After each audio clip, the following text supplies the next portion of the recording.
Ito ang Presidential Broadcast Service. Radyo Pilipinas. Radyo Publiko Ng bagong Pilipinas para sa bagong Pilipino. Naghahatid ng mahahalagang balita at impormasyon na guugnay ng pamahalaan sa sambayanan. Tulay sa himpapawid ng serbisyo publiko. Radyo Pilipinas. Radyo Publiko. Ang boses ng Pangulo. Sa Iloilo, Radyo Pilipinas. 585 AM. Philippine Standard Time, alas 8:38 na sa aga.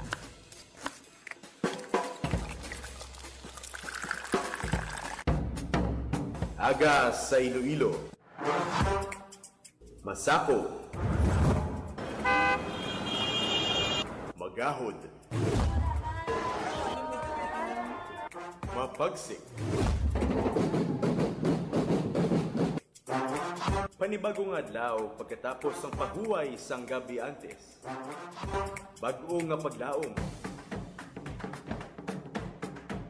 Isa naman kapag himakas sa matahong nga palaabuton.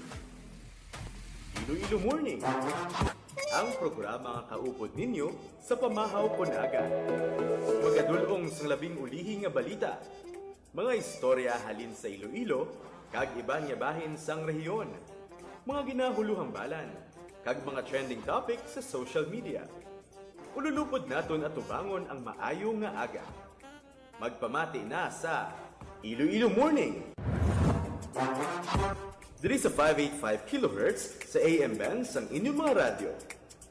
Radyo Pilipinas Iloilo, the only government radio station in Western Visayas.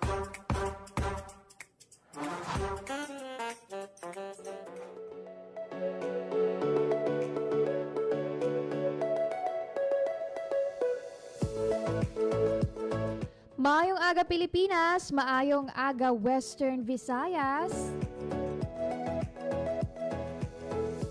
Maayong aga sa tanan nga tagpalamatisang Iloilo Morning sa Facebook page man kamo o kon sa inyo nga mga radyo. Kamusta kamo sumong adlaw sang Webes, Petsa 5, bulan sang Marso tuig 2026. Naggalabay lang ang una nga semana sang bulan sang Marso nung nga damo sang natabo sa first week of March, no. Apang ang aton nga ginapangamuyugid, no, nga mangin matawhay kag ara kita sa maayo nga kahimtangan, most especially ang mga kauturan naton listeners kag mga relative naton nga ara subong sa Middle East. Kamusta sa mga OFWs naton nga nagatutok sa aton nga programa sa diin man kamo nga bahin sang Middle East, no, especially ang mga kauturan naton nga ara sa red zone. Sabay pa, no, nga safe kamo. Balaan ko nga ang inyo kakulba hindi gid na madula, no, sa everyday ninyo nga experience ang tensyon dito sa may area sang Middle East, no. Sa mga Ilonggo OFWs naton, kamusta ka mo dira sa Middle East? Kahapon, no, nag-istorya kita sa Peso Iloilo City Office kay man nagpangayo kita sang update halin mismo kay Gabriel Felix Ubadhay, ang Peso City Manager, no. May kaangtanan sa ilaman nga monitoring sa mga taga Iloilo City nga ara iya sa may war zone o kon red zone sa Middle East, no. Ano bala or ano na bala ang update, no, sa numero sang mga taga-syudad nga ara subong sa Middle East kag ano-ano ang mga ginaobra nga tikang sang Peso Iloilo City. Ari bala pamatian naton ang interview naton kahapon kay Gabriel Felix Umadhay, no. May kaangtanan ini sa update, no, sa mga OFWs naton didto sa Middle East.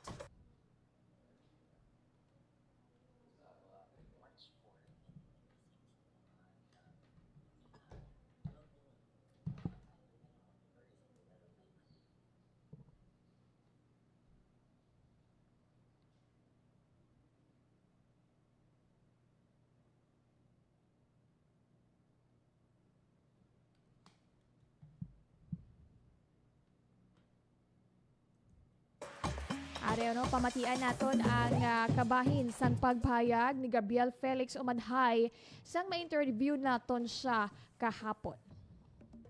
No, as of March 4, 2026, no, at 12 noon, no, ang aton nga na monitor is a total of 551 ang mga OFWs nga ara sa naglain-lain nga countries na nga ara sa Middle East, no.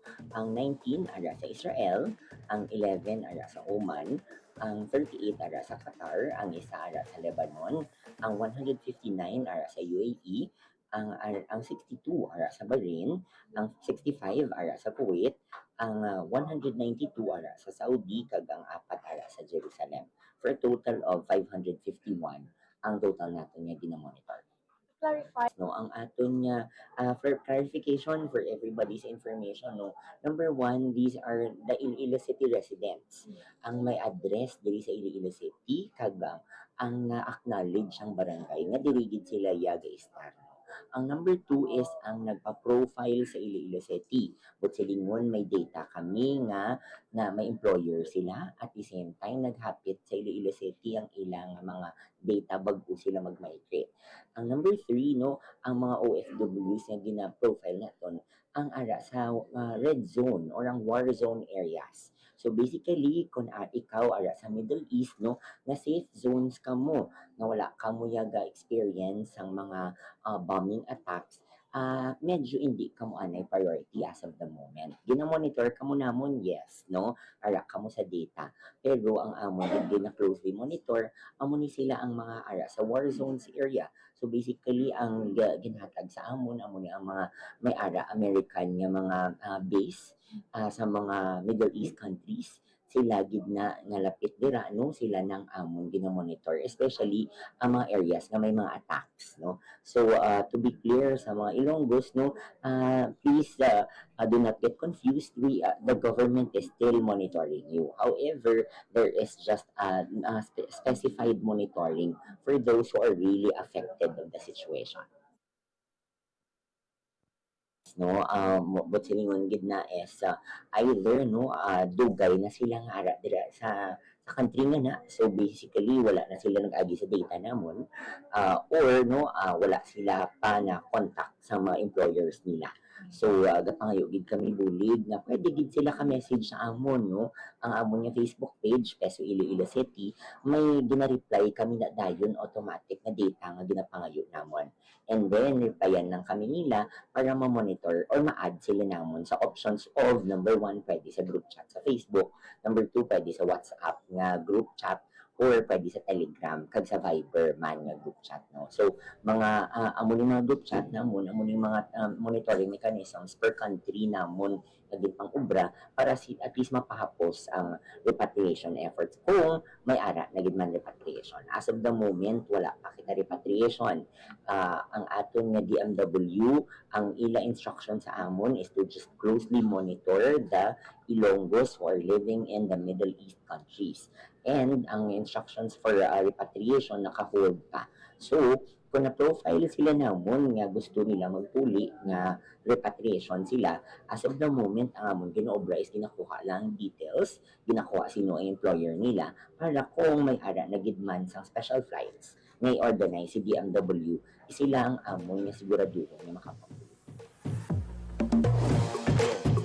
Nabatian ang kabahin sang interview naton kahapon kay Gabriel Felix Umadhay, ang head, no, ko ng Peso Manager sang Peso Iloilo City, no. So klaro ang pagpag-athag, no, as to the number sang OFWs. Basi matingala naman kamo ay nga 500 na lang kadamo sa amon diri sa UAE, sa Saudi, sa Oman, no, sa Bahrain, no, pero ginathag sang Peso Iloilo City ang ini nga numero, no, naga-reflect lang ini sa ila nga mga nakuha nga data, mga OFW nga na-acknowledge, na-confirm sang ilang nga barangay, kag ang pinaka-importante, taga Iloilo City. Nag-agi sa Peso, no, kag nakapalista sa Peso antes sila na mag-migrate o kung magpadulong, no, sa Middle East, no? So liwaton naton, no, sa Israel 19 ang OFWs nga na monitor sa nga Peso Iloilo City nga taga syudad. Sa Oman naman may 11, sa Qatar 38, no? May isa sa Lebanon, may 159 sa UAE. 62 sa Bahrain, 65 sa Kuwait, 192 sa Saudi, kag 4 sa Jerusalem, no? Na highlight gid sa nga peso, no, nga for validation pa ang masobra 400 kag ang na profile, no, 106 na ang kamtangan nila didto, maayo man ko, no? Pero ang masubo diri may 4 na nga nag-report, no, nga untat na ang ila nga obra. So sa mga OFWs naton nga ara dira sa Middle East, subong, no, our prayers for you. Pero ang pasalig sa Peso Iloilo City nga padayon ang ilang nga pag-coordinate sa DMW, no, as to the plan sa repatriation, anong mga assistance nga lauman, no, sa mga maupuli nga OFW, kag ang pinaka-importante, no, nga maayo nga balita ginapangitaan subong sa nga paagi sang peso.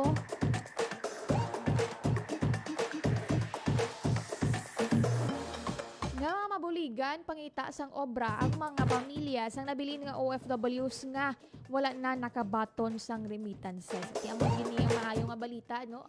Hopefully, no, may update ini kay ang peso nag-coordinate naman sa DOLE kag ang ila pasalig dito is 3 million pesos ang ginhatag na sa Peso Iloilo City para sa sining nga proyekto.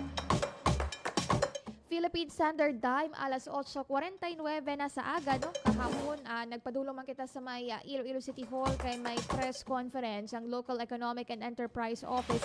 Hindi may kaangtanan naman ya sa mga bulantero nga nagabaligya sa palibot sang Iloilo Terminal Market. Kay ti kahapon, no, sang aga, may mga grupo nga nagrally kag nagreklamo kay may ginpatigayon nga clearing operations ang LEO, kung palin sila sa ilang nga pwesto, no?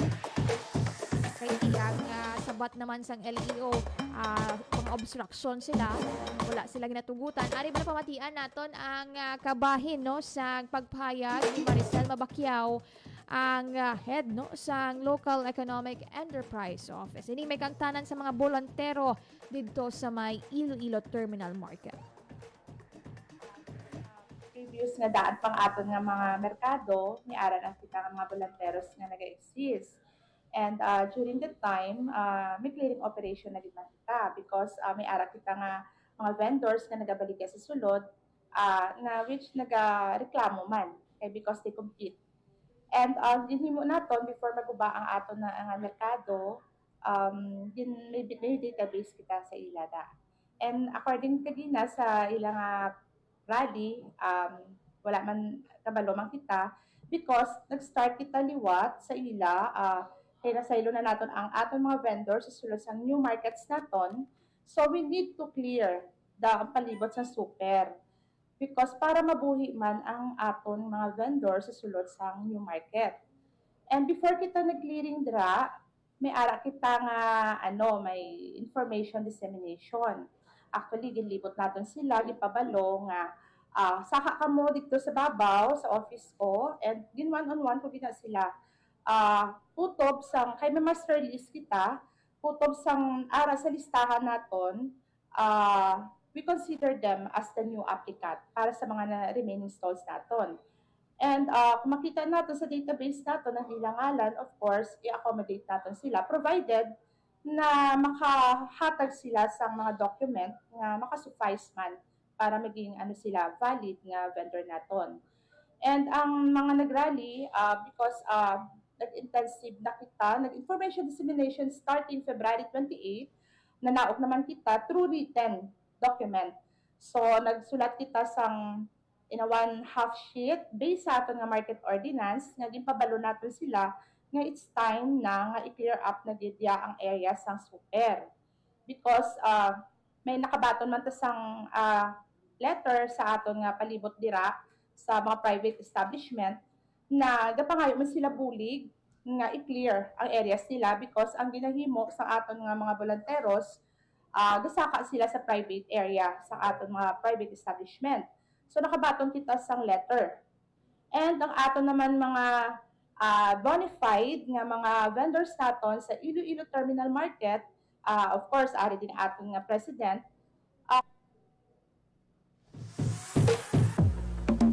Nabatian ang kabahino sang pagpayag ni LEO Head Maricel Pacquiao. Ini may kaangtanan sa concern no sang mga bolantero nga nagabaligya baladera sa may palibot sang super no. Kung madumduman ninyo sa wala pa ma-redevelop, may mga magagmay no nga nagabaligya ng ara lang dira sa higad sang dalan. Iti yung mga alin ni sila sa mga iban pa nga parte sang probinsya sang Iloilo no nga nagatinguha man tani nga magbaligya. Pero ang pagpathag sang LEO no may ara sang ordinansa gali no nga hugot nga nagabawal sa mga bolantero o kon mga nagabaligya sang parehas sa mga market vendor sa sulod sang super no. So within the 100 kilometer radius hindi pwede dapat makabaligya sang pareho nga fruits and vegetables no, pareho nga mga produkto sa sulod. Di kay ang kakatabo no kag ang reklamo man sa mga bona fide ya kag lehitimo yang market vendors 70% sang ilang income kay ti kung ikaw ya masaka ka pa to sa second floor, hindi na sila magsaka ang mga consumers kay dira na lang sila mabakal sa mga bolantero. Ti ang pagbathag man sa LEO, may ara sila sang master list, no? 300 ka mga bolantero, kag ang ila ganing ginatawag transient vendors, nga nalista na nila nga antes pa man makayo ang super ara na dagabaligya, ti sila da ang priority sang listahan nga pangitaan sila sang pwesto, no? Ti imagine ang 300 ganing ina gutok na da sa terminal market. Isa sa mga ginatanaw nila subong nga isaylo sila sa haro kag gina-encourage man sang LEO no nga what if ma-join sila sa Webesan sa haro kay ti ang inang Webesan sa haro ang may ara sila sang free no para sa mga bolantero nga luyag magbaligya. Ang pagbathag man na sang LEO nga hindi man sila against sa mga bolantero, naintindihan man nila no nga gapangita lang sila sa income, livelihood, pero ang ilaya ginapatuman lang nila ang ordinance. Siguro maayo gid sila nga mapungkuan sang maayo no, maistoryahan, makipagdialogo ang ining mga concern nga mga bolantero nga nagareklamo no, makipagpulong kag mangitaan sang paagi no kung possibly diin sila masaylo diin nga area sa syudad or diin nga public market. Philippine Standard Time, alas 8:55 na sa aga. Wala din isang oras din sa programa Iloilo Morning. Gani. Thank you gid sa mga live viewers naton. Ara sa Facebook page naton. Madamo gid nga salamat. Kag sa mga katuran naton nga nagapamati sa ilang nga radyo. Thank you gid sa inyo nga tanan. Sa ngalan ni Janelle Baclay, akong inyo alagad Emerald Santiagudo. Kag kita liwat sa next edition sang Iloilo Morning. Radyo Pilipinas. Radyo Publiko. Radyo Pilipinas. Ang inyong tulay sa himpapawid ng serbisyo publiko. Ang Presidential Broadcast Service, Radyo Pilipinas, Radyo Publiko. Radyo Pilipinas. Radyo Publiko. Kinilala ng pang-international at prestigyosong Asia Pacific Broadcasting Plus Awards 2025 para sa kategorya ng Government Streaming. Ito ay dahil sa epektibo nitong pagsasanib ng mga tradisyonal na media tulad ng telebisyon, radyo at print para masabayan ang mabilis na pag-inog ng mundo ng digital at social media tungo sa mas epektibong paghahatid ng mahahalaga at napapanahong mga impormasyon sa mamamayang Pilipino. Kinilala rin ang Radyo Pilipinas dahil sa patuloy na pag-akyat ng rating. Ngayon ay matatag sa pang-4 na pwesto sa Mega Manila ayon sa pinakahuling Nielsen Radio Audience Measurement Survey. at sa social media, nakamit ang mahigit 2,000% pagtaas ng bilang ng mga sumusubaybay sa Radyo Pilipinas page sa unang bahagi ng 2025. Patunay ito na ang inyong Radyo Pilipinas Radyo Publiko ay tunay na kaagapay ng inyong pamahalaan sa paghahatid ng serbisyo sa mga mamamayang Pilipino. Mula sa aming lahat, sa ngalan ng inyong pamunuan at mga kawani ng Presidential Broadcast Service, kasama ang inyong mga himpilan ng Radyo Pilipinas sa buong kapuluan. Maraming salamat po sa inyong lahat, sa inyong pagtangkilik at pagkilala. Radyo Pilipinas. Radyo